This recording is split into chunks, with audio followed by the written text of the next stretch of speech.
요즘 점심값 결제하실 때 혹시 영수증 보고 깜짝 놀란 적 없으신가요? 10,000원.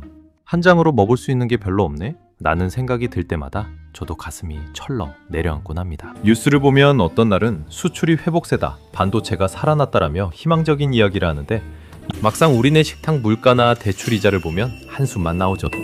도대체 왜 뉴스 속 경제와 내 지갑 속 경제는 이렇게 다른 걸까요? 사실 우리 대한민국 경제는 정말 드라마틱한 역사를 가지고 있습니다.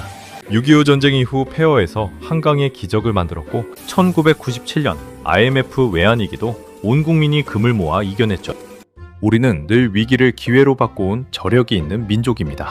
그런데 지금 2024년과 2025년을 지나고 있는 현재의 경제 상황은 과거와는 조금 다릅니다. 펑하고 터지는 급성질환이라기보다는 서서히 체력이 떨어지는 만성질환에 가깝다는 경고들이 들려오거든요. 오늘 저는 복잡한 숫자 노름 대신 지금 대한민국 경제가 정확히 어디쯤 와 있는지, 그리고 이 불확실한 파도 속에서 우리는 무엇을 준비해야 할지 아주 쉽고 친절하게 이야기 나눠보려 합니다. 지금 우리 경제를 가장 쉽게 설명하자면 모래주머니를 차고 언덕을 달리는 마라토너라고 비유할 수 있습니다. 여기서 모래주머니는 흔히 말하는 삼고현상입니다. 물가가 높은 고물가, 금리가 높은 고금리, 환율이 높은 고환율 상황이죠. 예를 들어 볼까요?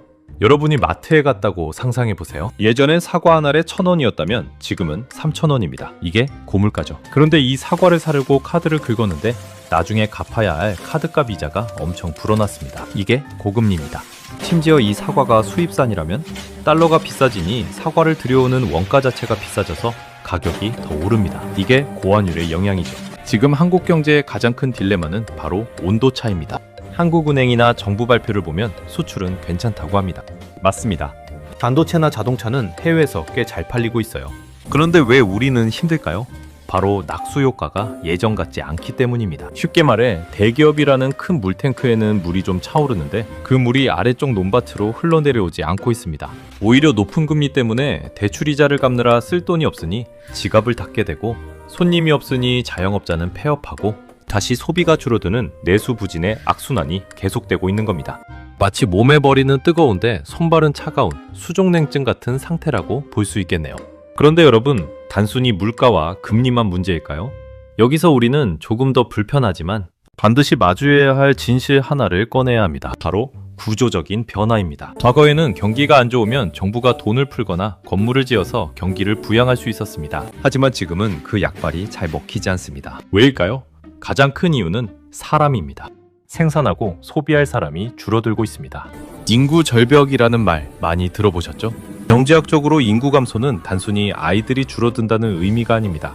물건을 사줄 고객이 사라진다는 뜻이고 일할 젊은 직원이 없어진다는 뜻입니다. 실제로 지방의 산업단지에 가보면 일할 사람이 없어서 공장을 못 돌리는 곳이 수두룩합니다. 반대로 서울의 인기 있는 웨딩홀들은 장례식장으로 리모델링 되고 있죠. 이것은 먼 미래의 공상과학 소설이 아니라 지금 우리 집 앞에서 벌어지는 현실입니다. 또 하나의 반전은 중국의 변화입니다. 옛날에는 중국이 우리 물건을 사가는 아주 고마운 큰손 손님이었습니다. 그런데 지금은 어떤가요? 알리, 테무 같은 초저가 플랫폼으로 무장해서 오히려 우리 안방 시장을 공략하는 강력한 경쟁자가 되었습니다. 우리가 기술로 앞서가던 반도체, 배터리, 조선, 중국이 무서운 속도로 추격하거나 이미 추월했죠. 결국 우리는 안으로는 인구 감소, 밖으로는 기술 경쟁이라는 이중고 사이에 끼어있는 샌드위치 신세가 될 위기에 처해 있습니다. 이야기를 듣다 보니 너무 우울하신가요? 하지만 겁먹으실 필요는 없습니다. 진단을 정확히 해야 처방도 정확히 나오는 법이니까요. 지금의 대한민국 경제 상황, 요약하자면 고통스러운 체질 개선의 시간입니다. 과거처럼 빚을 내서 집을 사고 빚을 내서 사업을 확장하면 무조건 성공하는 고성장 시대는 지났습니다.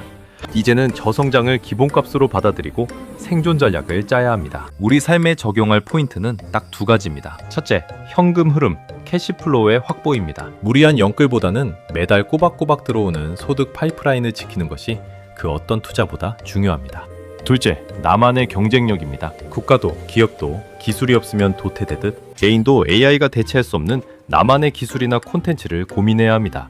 대한민국은 늘 위기설이 돌 때마다 보란듯이 반전을 만들어냈습니다. 지금은 잠시 웅크리고 있지만 이 뼈를 깎는 구조조정의 시간을 잘 견뎌낸다면 우리는 양적인 성장이 아닌 질적인 성장을 이룬 선진 경제로 나아갈 수 있을 겁니다. 오늘 이야기가 여러분의 불안함을 조금은 덜어드리고 냉철한 현실 인식을 돕는데 도움이 되었으면 좋겠습니다. 어려운 시기지만 여러분의 가정경제만큼은 늘 튼튼하기를 기원합니다. 다음에도 더 유익하고 재밌는 내용으로 찾아뵙겠습니다. 구독, 좋아요, 알림 설정까지 부탁드려요.